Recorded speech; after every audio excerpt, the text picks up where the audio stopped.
So you're trying to gain more mass, you're trying to gain more weight, and you feel sick all the time because you just feel like you're eating and stuffing your face, and it gets old. I get it. Like, I 110% get it because I've been there, and it can be confusing. Like, how do you get the certain amount of calories in that you need from clean sources? Well, that's what I'm going to share with you today. So get ready for episode 114. Let's go.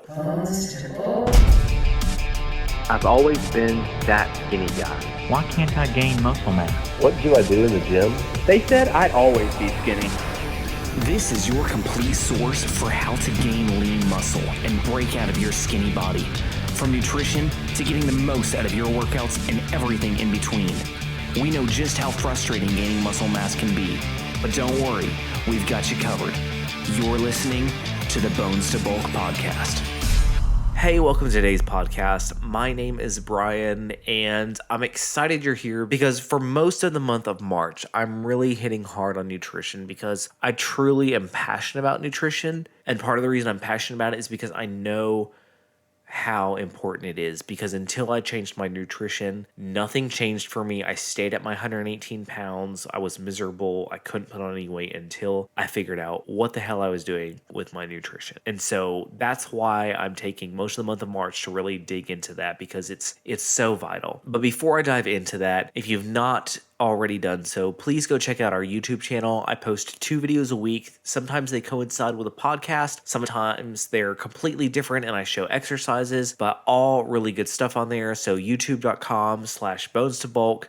Subscribe, turn on the notifications. That way you don't miss any videos. All right, with that being said, let's jump into today's content. So for me, when I started, I was 118 pounds. I was tiny. I was a tiny dude. I'm not the tallest guy in the world by any means to begin with. And so, that coupled with just being small, I had so many insecurities. And I'm not trying to say that being small is bad by any means. I know a lot of smaller dudes who do some incredible stuff and who are gifted athletes. And there's literally nothing wrong with that. For me personally, I had a lot of issues with it just because I had a lot of insecurities myself. And they didn't all stem from that. I thought they did. I had other insecurities, and it was just like a combination of a lot of things. And it was a lot of mental blocks that I had, and fitness allowed me to not only get by the physical aspect of all that, but also the mental aspect of that. So I don't want to underemphasize how much all of this just has so much to play with our mental state. Like, it does. Our physical is directly tied to the mental, and it's crazy how connected they are.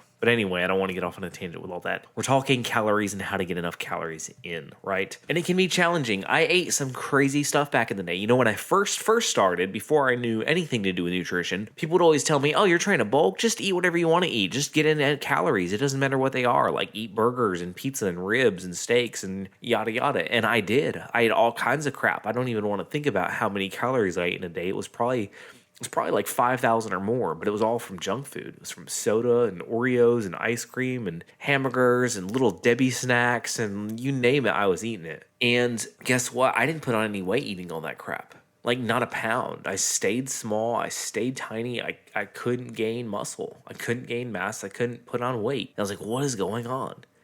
And so I started to dig into the nutrition side of it a little bit. I started to, read up on where you get your calories from and all that. And it started to click, and I started to eat better. I started to eat healthy. I started to eat more of healthy foods. And guess what? Things began to change. I started to grow. I started to put on muscle. I started to put on weight once I cleaned up my diet. But that brought in another problem. That brought in the problem of how the crap can I hit 3,500 to 4,000 calories a day eating broccoli and chicken and rice? Because let's face it, you can only eat so much of that before you feel like you're going to throw up. It's hard. It's hard to figure out where to get your calories from. Now, today I'm at the point where it's very easy because I've been able to kind of fine tweak it and figure out calorie dense foods. And that's a really big thing, is calorie dense food. And before I get too deep into that, I want to touch on the importance of smoothies, because drinking your calories is so much easier than eating them. Now, I'm not saying it should take the place of eating them because you need to, but I know for me early on in the journey, I would do a morning smoothie either before or after breakfast. It didn't really matter which, but I would eat a normal breakfast and then I would have a smoothie that was approximately 600 to 800 calories. And in that smoothie, I would do milk and peanut butter and protein powder and a banana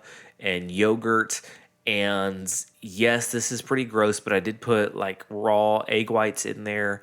I would put heavy whipping cream in there, which was not the best thing to do. And so I had these very, very thick, heavy shakes. And I would have 2 of those a day. I'd have one in the morning and I'd have one at night after dinner. And I'm not recommending that you put all that stuff in there. Like some of that stuff is good and definitely, but like skip the whipping cream, skip the raw egg. Like you don't need that stuff in there. But that's what I was doing in addition to all my meals. So it was a lot easier for me to get in more calories because, those two smoothies alone gave me another 12 to 1400 calories a day. So that was a big push. That means I only had to get around 25 to 2800 from my food. It made a big difference. But maybe you don't want to do smoothies. Maybe you want to do all food. Well, you've got to find calorie-dense foods, and they do exist. And basically, calorie-dense foods are things that you don't have to eat a lot of to get a lot of calories. And for example, pasta. I do eat a lot of pasta because it is very calorie dense. I can eat 1.5 cups of pasta, and that's like 400 calories right there. That's not including, sauce I put on it or chicken that I have with it. So right off the bat, I'm starting off with a pretty high calorie count.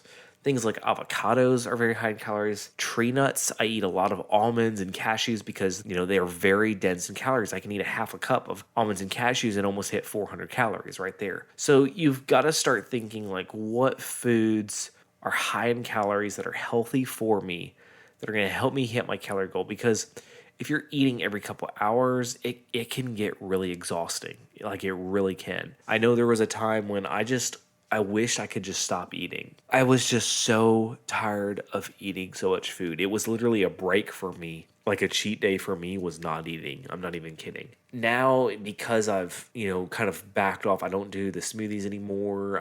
I do very, again, calorie dense foods. So I don't feel like I'm eating as much. And so it's way better. And I say all this to say like, it is possible to get your calories in from clean foods. And it doesn't have to be all from chicken and all from broccoli and all from rice. Here's the thing. If you don't enjoy what you eat, it's not going to be sustainable. Because, yeah, you might be able to get through it and, brave through the eating what you really don't want to eat for a couple of weeks. But then it's going to start to wear on you.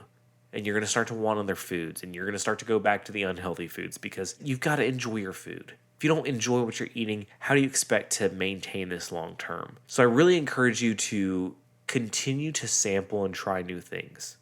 Like go in the grocery store and just walk around one day and look for things that look healthy and read the ingredient labels and just take some time and really, hash out what you're going to eat for that week. As you do this, you're going to discover new foods that you enjoy that are good for you. But you've got to practice. You've got to get out there and do trial and error and try things that may look weird or sound weird or smell funny, but like you never know. You may really love that item. And so I say all this because I know I was very narrow-minded when I started in thinking that I had to have, a sweet potato and chicken or a sweet potato and brown rice every single night. And that simply isn't the case. There's a lot of other good things out there, and it doesn't have to be so narrowly limited. So again, look for calorie-dense foods and plan on eating your 3 meals plus snacks in between all the meals in order to get your calories in. Not saying you can't just from your meals, but it's a lot easier